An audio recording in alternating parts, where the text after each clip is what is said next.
Okay, Sonny, let's just get right into it. If you're the kind of person who cuts people out of your life easily and completely, society has a word for you. You're ruthless, you're impulsive, maybe even a little bit cold hearted. Or what if it's the opposite?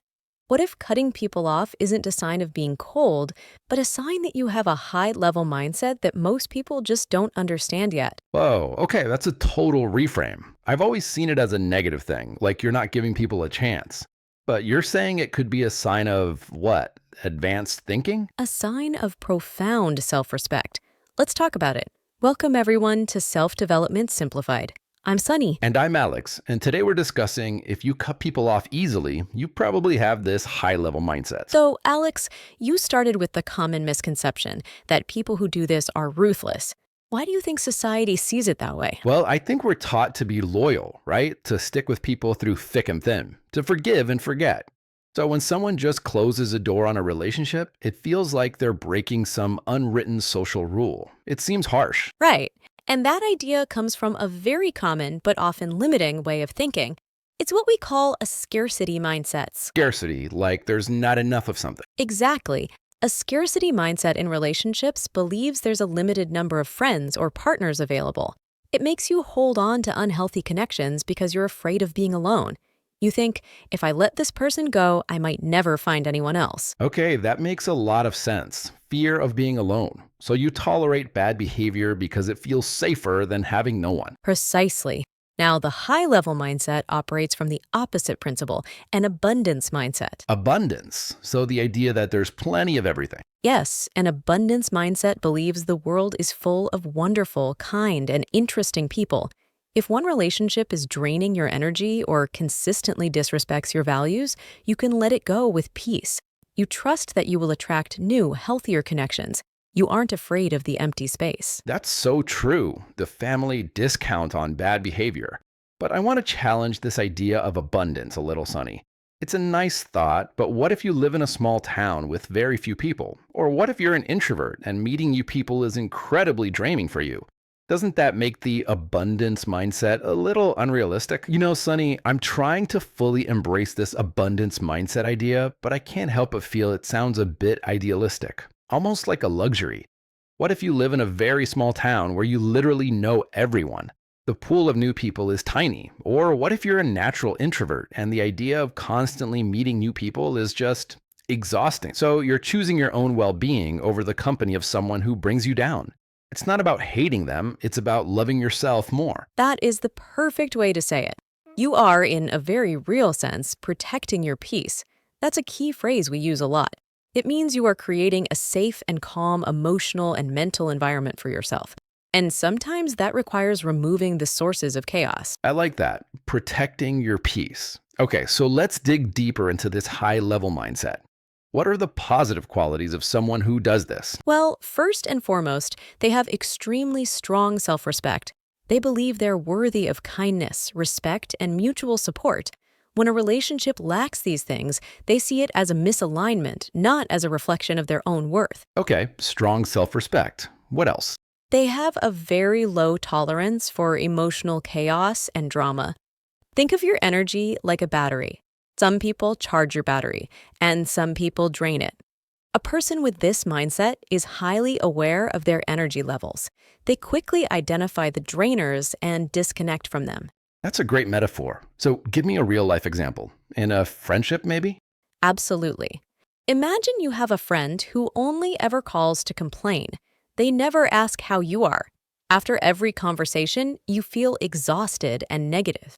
Right, the energy vampire. Exactly.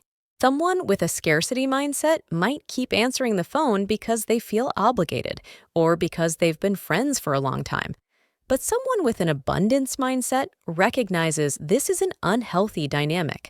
They might try to set a boundary first, but if the behavior doesn't change, they'll stop investing their energy. They'll let the connection fade or end it directly.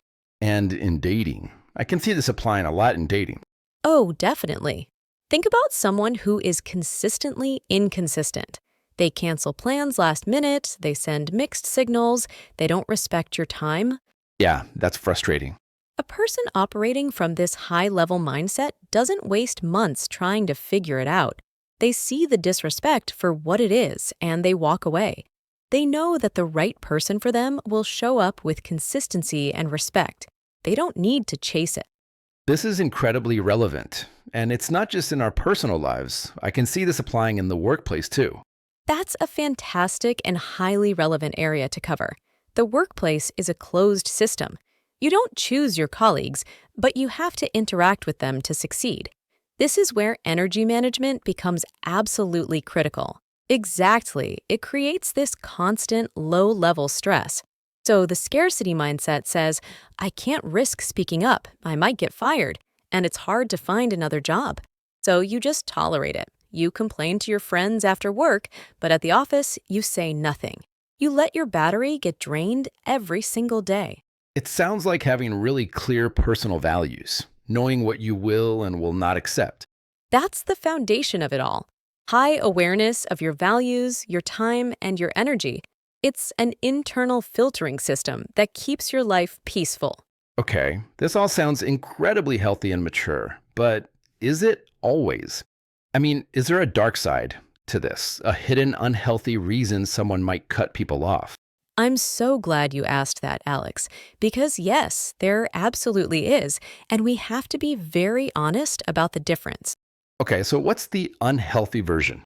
The unhealthy version looks very similar on the surface, but it's driven by fear, not by self-respect. This is when cutting people off is a trauma reaction. It's about detachment. A trauma response. Like if you've been hurt badly in the past, you cut people off before they can hurt you. Exactly. It's a defense mechanism.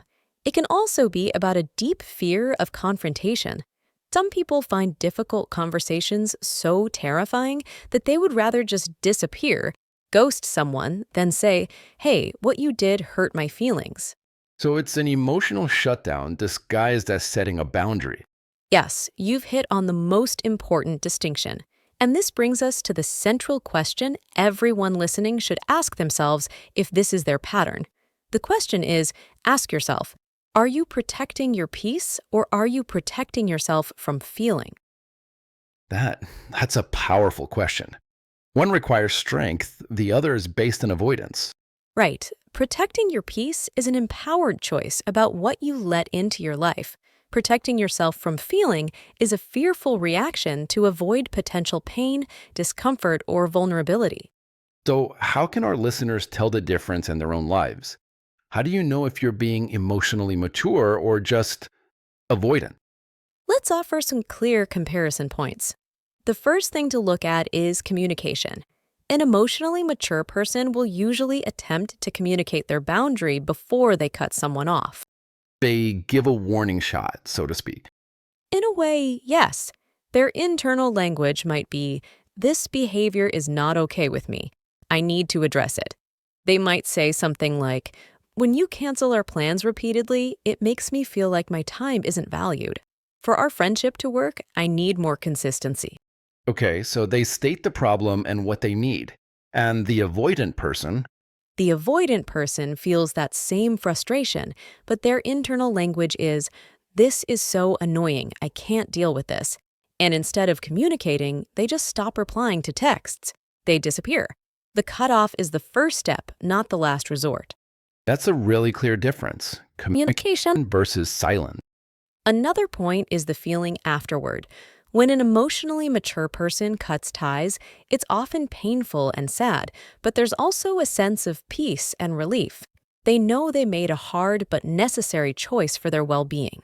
And for the avoidant person, For the avoidant person, the primary feeling might be relief from anxiety, but it's often followed by guilt or a lingering feeling of unresolved business because nothing was ever actually resolved.